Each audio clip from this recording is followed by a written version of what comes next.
Shalom seluruh jemaat yang dikasihi Tuhan. Bagaimana kabarnya? Kami percaya bahwa Tuhan terus memberikan kita kesehatan dan kekuatan yang cukup serta penghiburan. Mari kita memulai ibadah doa hari ini dengan satu pujian yang sangat bagus. Yesus sahabat sejati. Yesus sahabat sejati.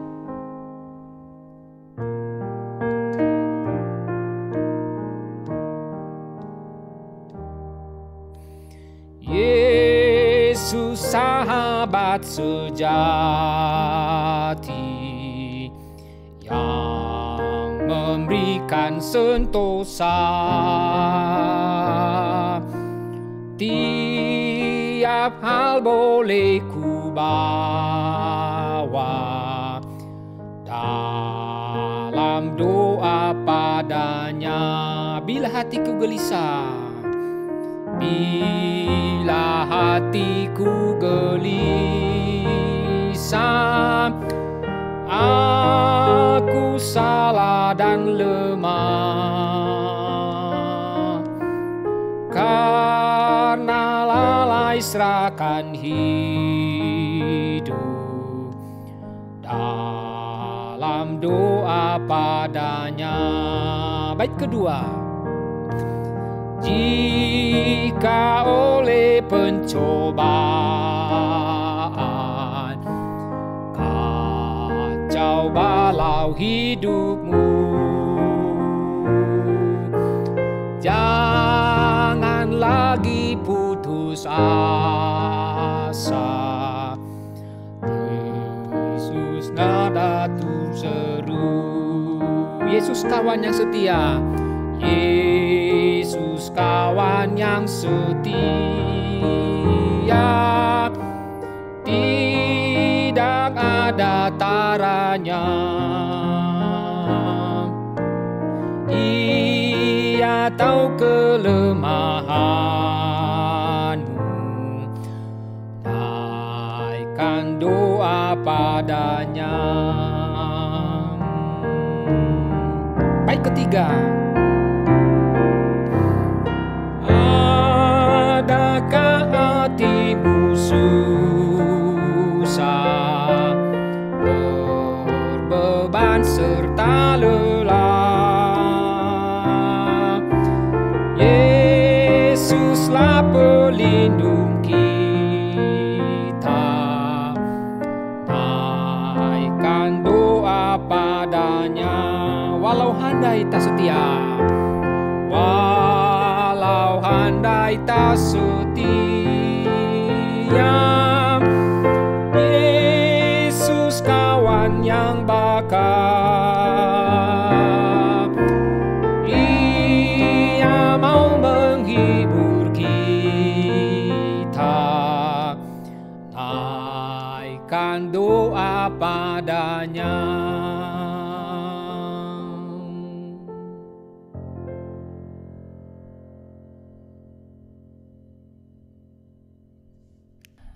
Itu tadi lagu yang sungguh luar biasa, yang mengingatkan kita, ada sahabat kita yang sejati. Walaupun sahabat kita di dunia tidak setia, tapi Yesus yang tidak dibatasi oleh waktu dan tempat, kesabarannya begitu luar biasa terhadap kita. Ia tetap menemani kita. Mari kita berdoa. Bapa, terima kasih. Kami memiliki sahabat seperti Engkau. Khususnya hari ini kami merasakan pertolongan Tuhan, kasih sayang Tuhan, pemeliharaan Tuhan yang luar biasa dalam kehidupan kami. Kami bersyukur untuk semuanya itu. Sekarang kami datang di hadapan-Mu di dalam doa pagi ini. Layakkan kami ya Tuhan, sehingga kami boleh menikmati hadirat-Mu. Layakkan kami boleh memuji Engkau, karena Engkaulah yang layak dipuji dan ditinggikan. Dan berkenalah Engkau berfirman kepada kami melalui pembacaannya dan perenungannya. Pimpin rangkaian ibadah saat ini dari awal sampai akhir.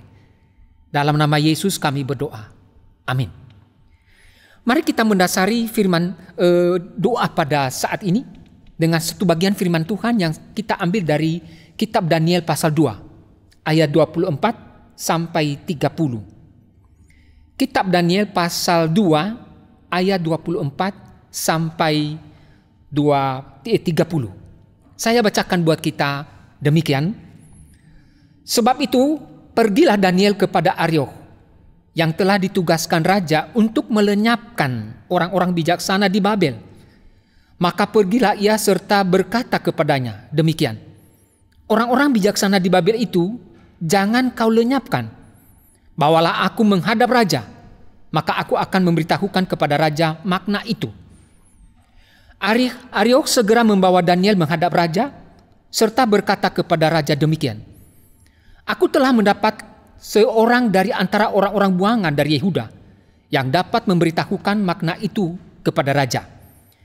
Bertanyalah raja kepada Daniel yang namanya Belsasar, sanggupkah engkau memberitahukan kepadaku mimpi yang telah kulihat itu dengan maknanya juga?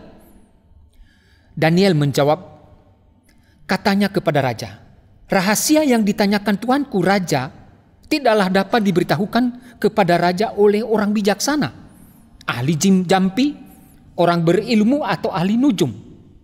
Tetapi di surga ada Allah yang menyikapkan rahasia-rahasia. Ia telah memberitahukan kepada tuanku Raja Nebukadnezar apa yang akan terjadi pada hari-hari yang akan datang. Mimpi dan penglihatan-penglihatan yang tuanku lihat di tempat tidur ialah ini. Sedang tuanku ada di tempat tidur, ya tuanku Raja. Timbullah pada tuanku pikiran-pikiran tentang apa yang akan terjadi di kemudian hari.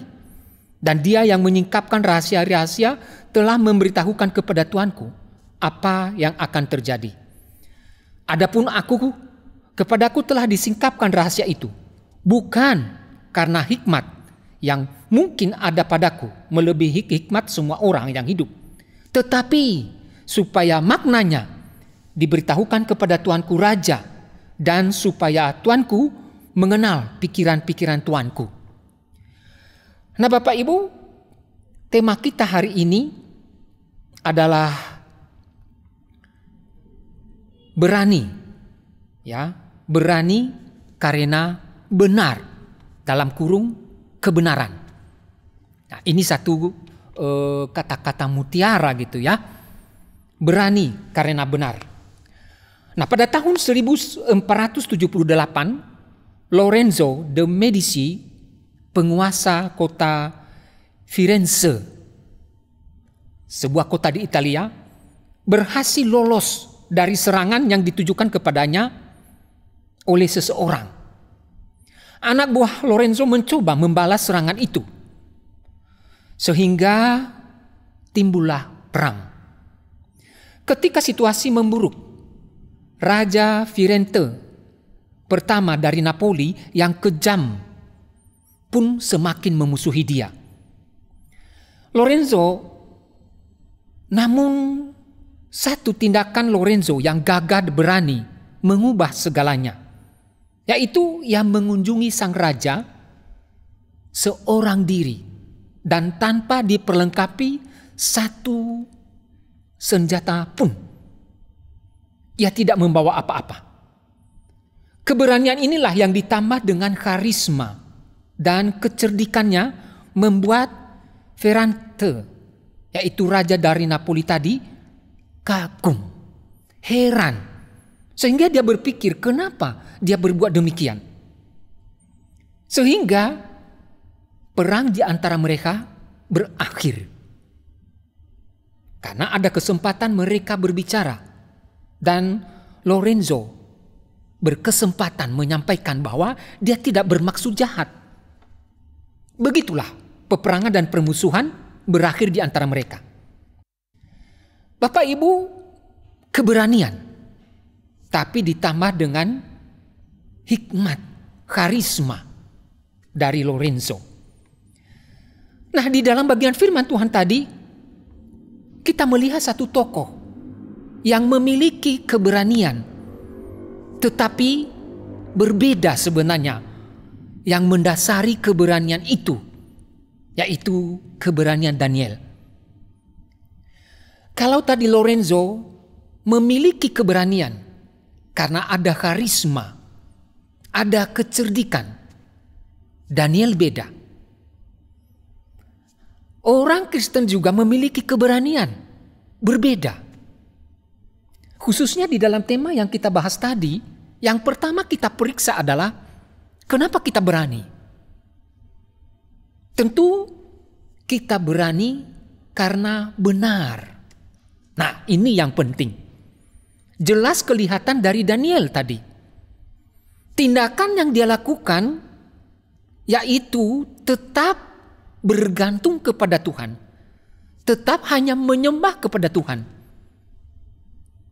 Dan mengandalkan Tuhan. Sehingga dia boleh memiliki hikmat.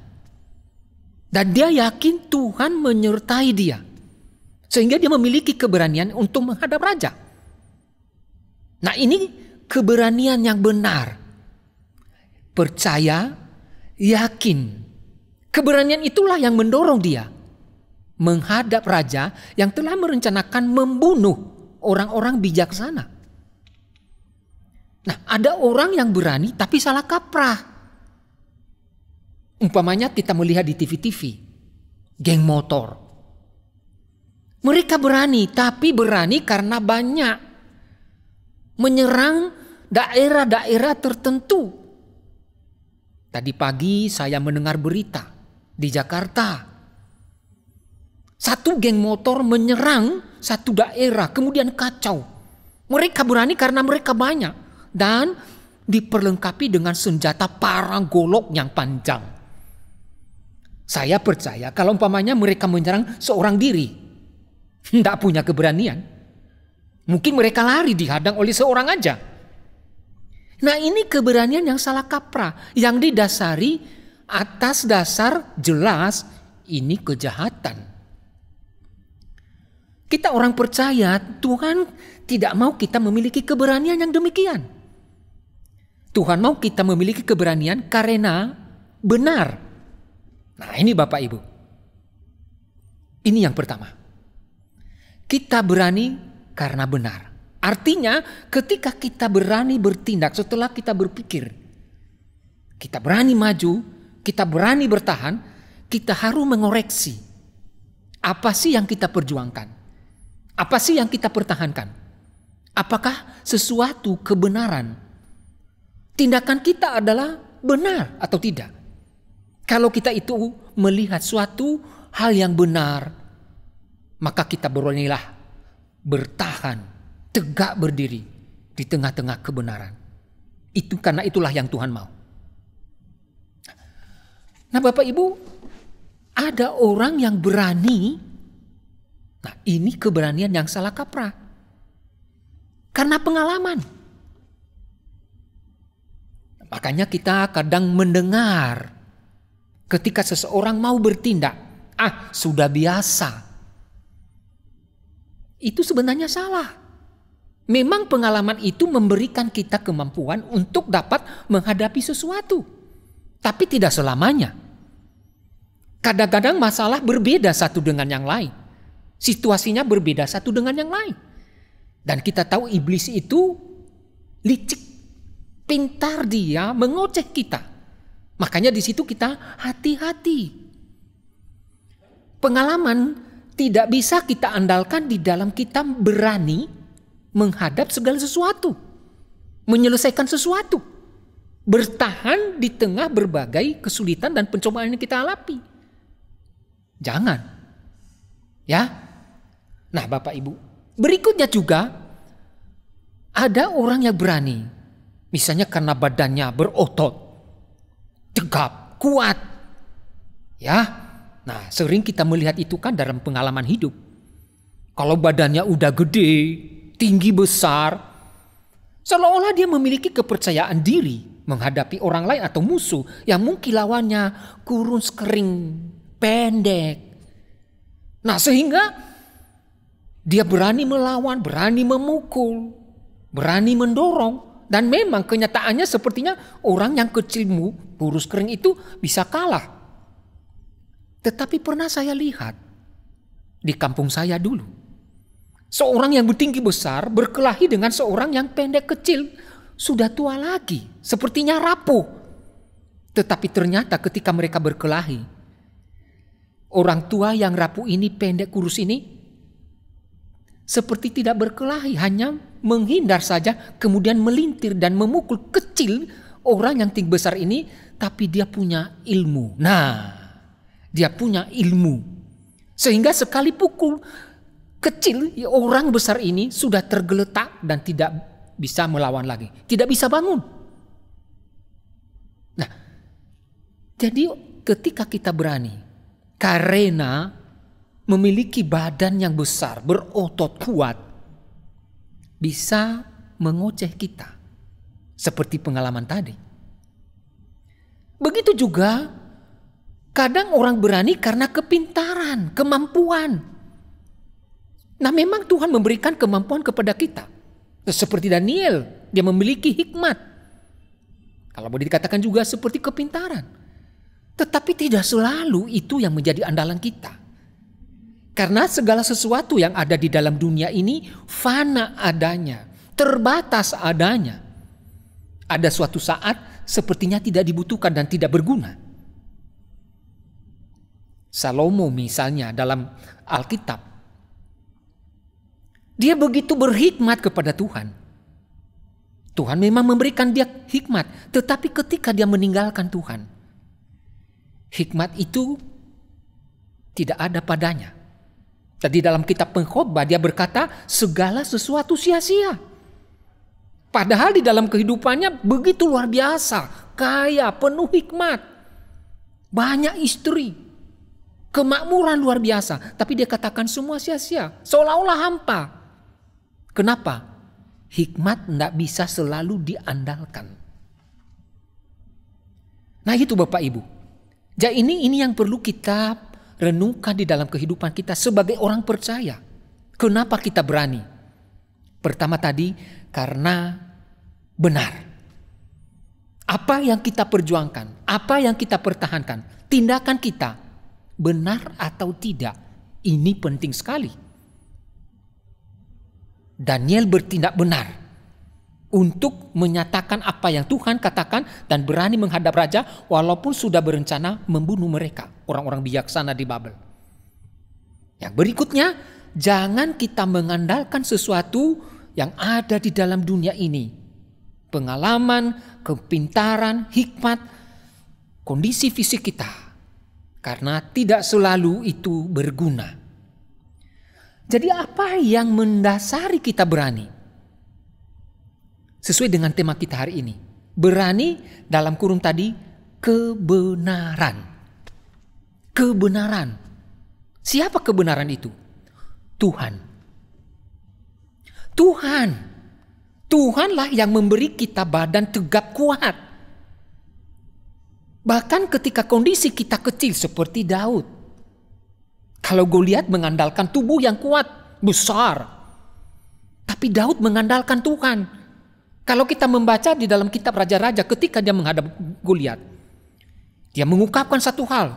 Tuhan Raja Israel yang hidup, yang aku andalkan, kira-kira begitu. Yang bersama aku di dalam peperangan dengan engkau.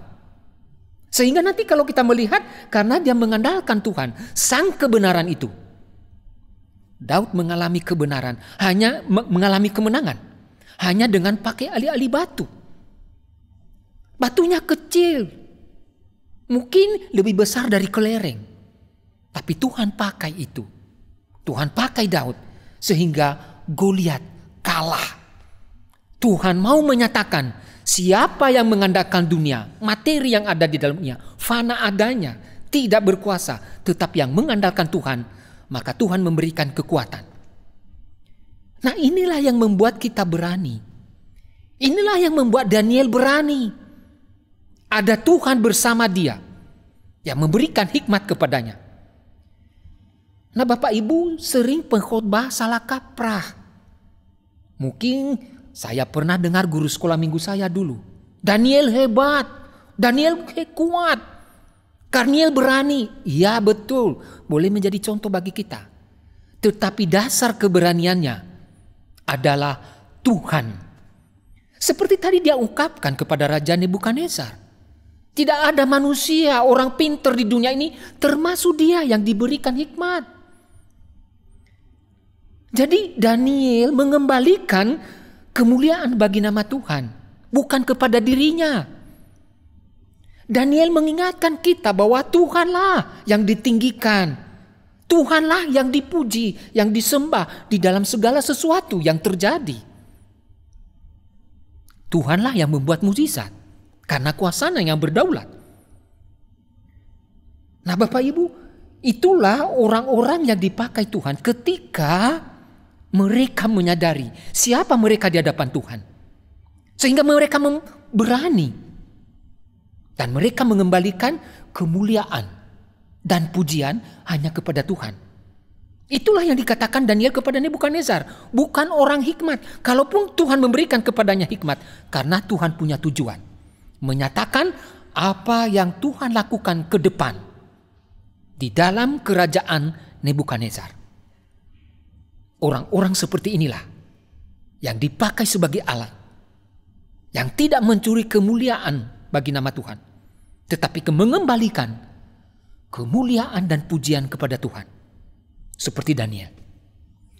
Ini yang mendasari kita berani Bapak Ibu menghadapi kehidupan ini. Pandemi yang kita lewati 2 tahun lebih. Menyadari kita siapa kita sebenarnya.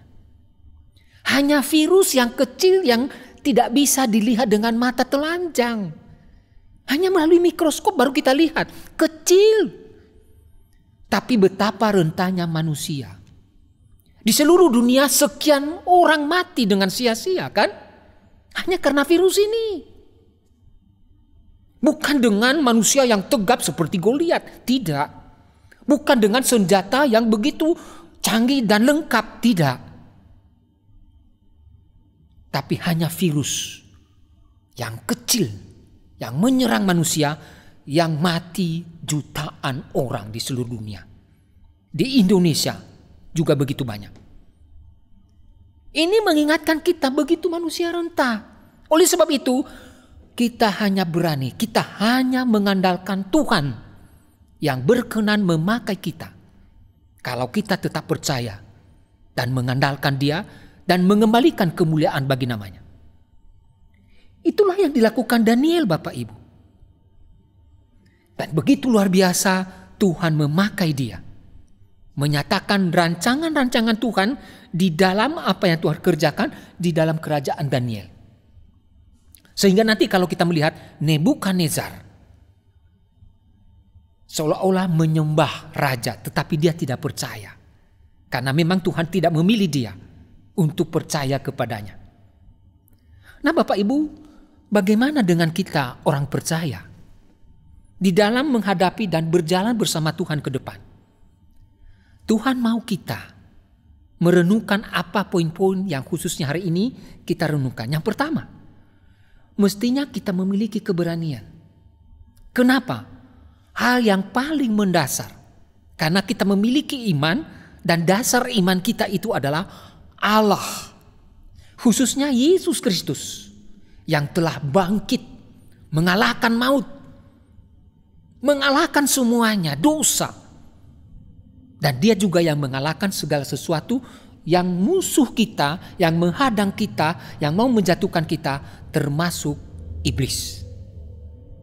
Melalui penyaliban Yesus, melalui kebangkitannya dari maut, iblis sudah kalah, sudah keok. Makanya Paulus berkata di dalam suratnya, mana sengatmu maut? Mana kuasamu? Kenapa? Tuhan Yesus sudah kalahkan. Begitu juga kita Bapak Ibu. Di dalam dunia memang jahat. Di dalam dunia memang perlu penderitaan, banyak penderitaan. Tetapi kita perlu berani. Karena Tuhan berjanji menyertai kita dan memperlengkapi kita. Ada firman-Nya, ada Roh Kudus yang menyertai kita. Itu yang paling dasar dan pokok mengapa kita berani. Dan terus melayani Tuhan dan hidup bersaksi bagi Dia. Yang kedua, apakah tindakan kita yang kita pertahankan, di mana kita berdiri, yang kita perjuangkan adalah benar? Kalau benar, kita teruskan. Kalau tidak, mari kita datang kepada Tuhan, mohon pengampunan. Dan yang ketiga adalah kita berani karena bukan mengandalkan yang bersifat materi di dunia ini. Pengalaman, hikmat, kekuatan fisik, itu hanya sementara. Itu lemah adanya, terbatas. Tapi hanya Tuhan yang menjadi andalan kita. Pasti kita mengalami pergumulan. Pasti kita mengalami ada kekhawatiran, ada ketakutan. Tapi jangan sampai kekhawatiran itu, ketakutan itu menguasai iman kita, mengaburkan mata rohani kita. Tetapi hari ini mengingatkan kita berani karena kebenaran. Ada Tuhan yang telah bangkit dan berjanji menyertai kita, di mana Dia menurunkan Roh Kudus untuk menolong kita, menghibur kita. Kiranya Tuhan menolong kita di dalam menjalani kehidupan sebagai orang Kristen. Mari kita meresponi firman Tuhan dengan pujian tadi. Mari kita meresponi firman Tuhan yang telah kita renungkan tadi dengan satu pujian, Tuhan memelihara engkau. PPR 101.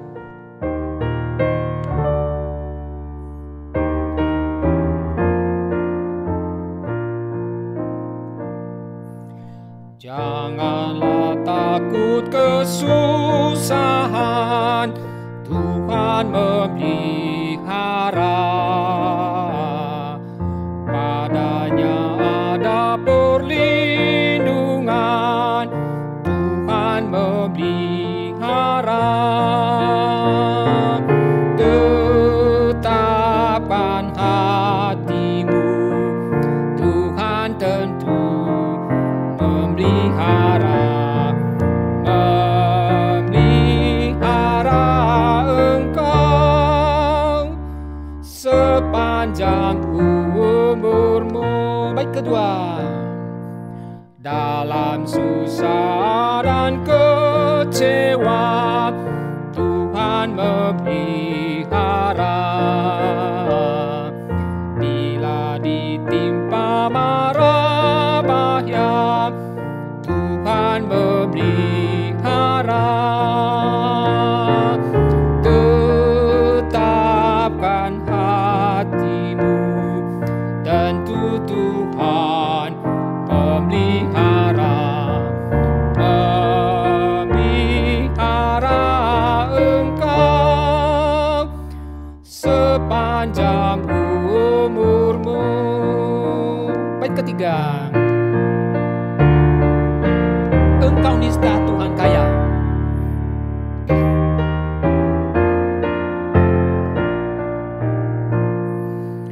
Engkau nista Tuhan kaya, Tuhan memelihara.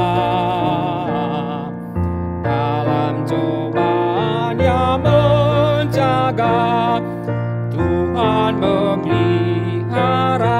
Tetapkan hatimu,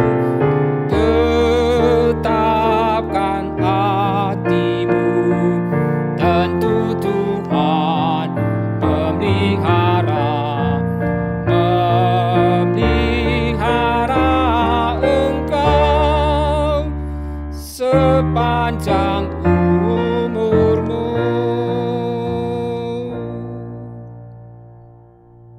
Mari kita masuk di dalam beberapa pokok doa.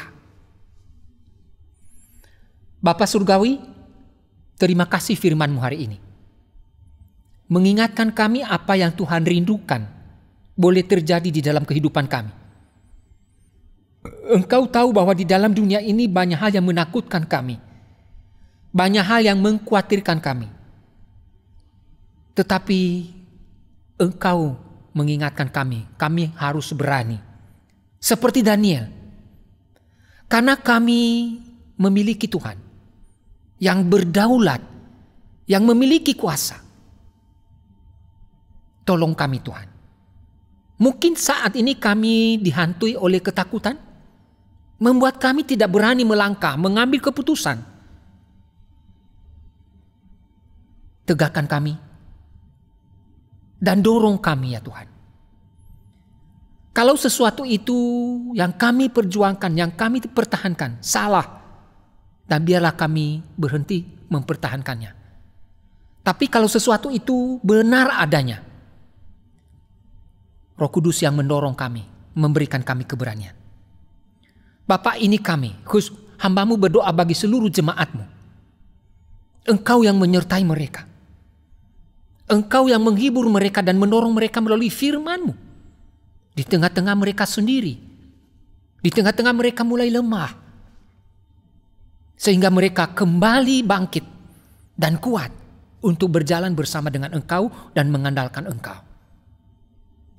Tolong setiap jemaat-Mu, khususnya bagi setiap mereka yang sakit. Mungkin saat ini mereka putus asa karena kondisi sudah lama tidak sembuh. Atau kondisi mereka semakin lemah. Atau hal-hal tertentu yang terbatas. Tuhan, beri mereka iman. Dan biarlah iman itu yang membuat mereka berani selalu dekat dengan Engkau. Berkomunikasi dengan Engkau melalui doa. Jangan biarkan mereka putus asa dan terkungkung di dalam tekanan oleh iblis dan penderitaan yang mereka alami. Engkau juga memelihara kehidupan mereka agar mereka bisa berobat, agar mereka bisa tercukupi kebutuhan sehari-hari. Tuhan, kami berdoa juga bagi gereja kami untuk majelis ketika mereka rapat dan memutuskan hal-hal yang penting yang bisa menentukan arah masa depan gereja ini. Roh Kudus yang memberi mereka hikmat seperti Daniel, sehingga apapun keputusan yang mereka ambil tepat dan Tuhan berkenan. Sertai mereka dan berkati kebersamaan mereka satu dengan yang lain, sehingga mereka kuat. Kami berdoa juga bagi segala pelayanan yang dikerjakan di gereja ini. Untuk ibadah masih online bagi jemaat yang tidak bisa datang secara onsite. Secara khusus kebaktian online Rabu, Sabtu. Hanya Engkau Tuhan dengan kuasa-Mu yang terus berbicara kepada jemaat-Mu. Mungkin kami tidak bisa bertemu secara fisik, saling menguatkan, saling sharing. Tapi Roh Kudus yang boleh menjadi penghibur, menguatkan seluruh jemaat-Mu melalui firman-Mu. Berkata-katalah dengan pergumulan-pergumulan mereka, sehingga mereka mampu melewatinya. Kami bersyukur di negara kami, pandemi ini semakin menurun. Sehingga pemakaian masker di tempat-tempat terbuka boleh tidak dipakai. Terima kasih. Itu semuanya karena Tuhan. Engkau yang terus menolong supaya penanganan pandemi ini dan respon dari rakyat tetap memakai masker dengan disiplin, menjaga kesehatan, menjaga kebersihan, sehingga pandemi ini secepatnya berlalu. Kami berdoa bagi pemerintah, Bapak Presiden, Menteri Kesehatan, dan para pejabat di daerah, biarlah mereka bahu-membahu untuk terus melakukan vaksin dan hal-hal yang lain untuk memutus mata rantai penyebaran virus ini. Tuhan, kami berdoa juga bagi pariwisata di Bali. Terima kasih sudah mulai menggeliat. Engkau yang terus memberkati usaha-usaha yang dikerjakan. Engkau juga yang terus memberikan hikmat kepada para pengusaha, orang-orang yang bekerja. Sehingga kesempatan itu dapat dipergunakan sebaik-baiknya. Sehingga ekonomi di Bali dipulihkan dan benar-benar kami menikmati kesejahteraan kembali. Kami menyerahkan hidup kami selanjutnya ke dalam tangan kuasa-Mu. Sertai kami dan bimbinglah kami. Inilah doa kami. Di dalam nama Yesus kami berdoa dan mengucap syukur. Amin. Demikianlah doa kita hari ini Bapak Ibu. Tuhan menyertai kita. Amin.